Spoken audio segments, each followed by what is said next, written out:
I'm going to talk football. You may think I know nothing about this, but I actually do know a great deal about TV ratings. Okay. Football ratings sliding for the first week of the season, that is.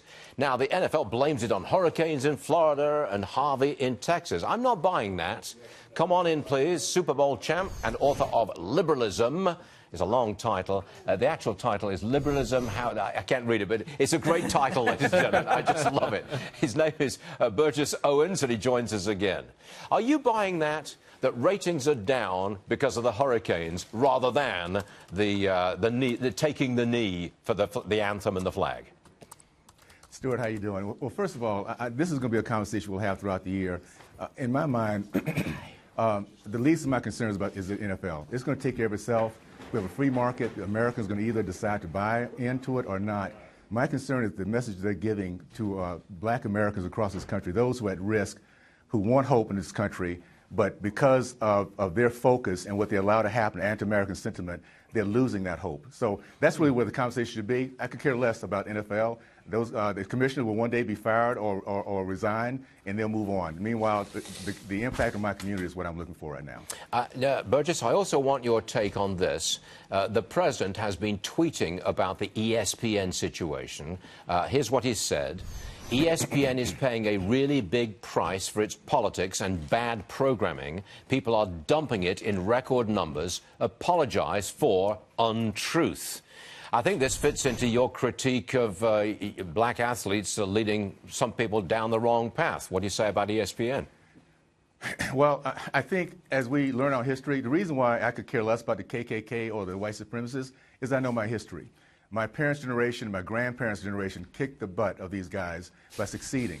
We led the country in the growth of the middle class after World War II, led the growth in men committed to marriage and higher education.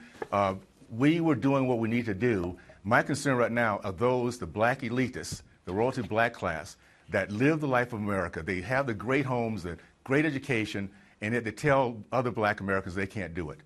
This, to me, is where the problem is. I call them the parasites, because they suck the very heart and soul and hopes out of our black communities and leave nothing behind as they move on and live the American dream. So black America, conservative Americans will coming to the aid. We're going to be there to make sure that our kids, these young men who become successful, understand once they do how to give back and not take from our communities. What's the reaction to you as a black man saying this kind of thing? Because all I hear is liberals amongst the black community making their point. How do they react to you when you make your point? What I love, Stuart, is that I'm finding out that there are many black Americans who feel exactly the same way I do.